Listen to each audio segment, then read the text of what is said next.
எனக்கு இங்கே அமெரிக்காவில் வந்து இந்த மாதிரி ஒரு அழகான எனது பனி வழியாக நடக்கணும்னு ரொம்ப ஆசை. நியூயார்க்லேயோ இல்லை மிச்சிகன் எங்காவது போகலாம் அப்படின்னு நினச்சிட்டு இருந்தேன். அதுக்கு தேவையே இல்லை, இங்கே வந்துடுறேன்னு சொல்லி பனி என்னை தேடி இங்கே வந்துருச்சு. ஸோ வண்டர்ஃபுல், ரொம்ப அழகாக இருக்குது. குழந்தைங்க இங்கே இருக்கிற ஸ்டூடெண்ட்ஸ் எல்லாம் ஸ்னோமேன் செஞ்சிட்ருக்காங்க, ரொம்ப க்யூட்டாக இருக்குது. இன்றைக்கி கேம்பஸ் லீவ் விட்டுட்டாங்க. ஒவ்வொரு மரத்துலேயும் அந்த இலைகளில் இந்த ஐஸ் கட்டியெல்லாம் இருக்கிறது, அது மொத்தத்தில் வாவ் சூப்பராக இருக்குது. இந்த எக்ஸ்பீரியன்ஸ் லைஃப்பில் ஒரு தடவை கிடைக்கணும் அப்படின்னு ரொம்ப ஆசைப்பட்ட விஷயம். அது இவ்வளோ சீக்கிரம் நிறைவேறும் நான் நினைக்கவே இல்லை. I'm so happy. அதுங்க இந்த இலைகள் நமக்கு பார்க்குறக்கு அழகாக இருக்கும், ஆனால் அந்த இலைகள் செத்துட்ருக்குமா இருக்கும், அந்த குளிர் தாங்காமல்.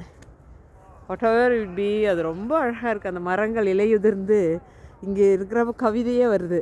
இலையுதிர்ந்துருந்ததுனால அந்த இலைகளுக்கு பாதிப்பு இல்லாமல் போயிடுச்சுன்னு மரங்கள் சந்தோஷப்பட்டுட்ருக்குன்னு நினைக்கிறேன். அப்படி எங்கே பார்த்தாலும் குழந்தைங்கள்லாம் ரொம்ப சந்தோஷமாக, ஸ்டூடெண்ட்ஸ் எல்லாம் ஹாப்பியாக சுற்றிட்டுருக்காங்க. வா, இது ஒரு நல்ல ஒரு எக்ஸ்பீரியன்ஸ். என் கூட சேர்ந்து நீங்களும் இந்த பனியை ரசித்தீர்கள் இல்லையா?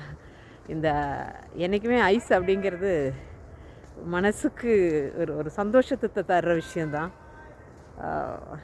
ரொம்ப மிஸ் பண்ணுறேன் உங்கள் எல்லாரையும். அதே மாதிரி என்னோடய ஃபேமிலியும், அவங்கெல்லாம் இங்கே இருந்திருந்தால் இந்நேரம் இதெல்லாம் எடுத்து விளையாண்டுருக்கலாம்.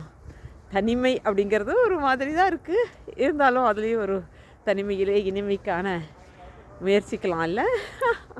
ரொம்ப சந்தோஷம். சந்திப்போம்.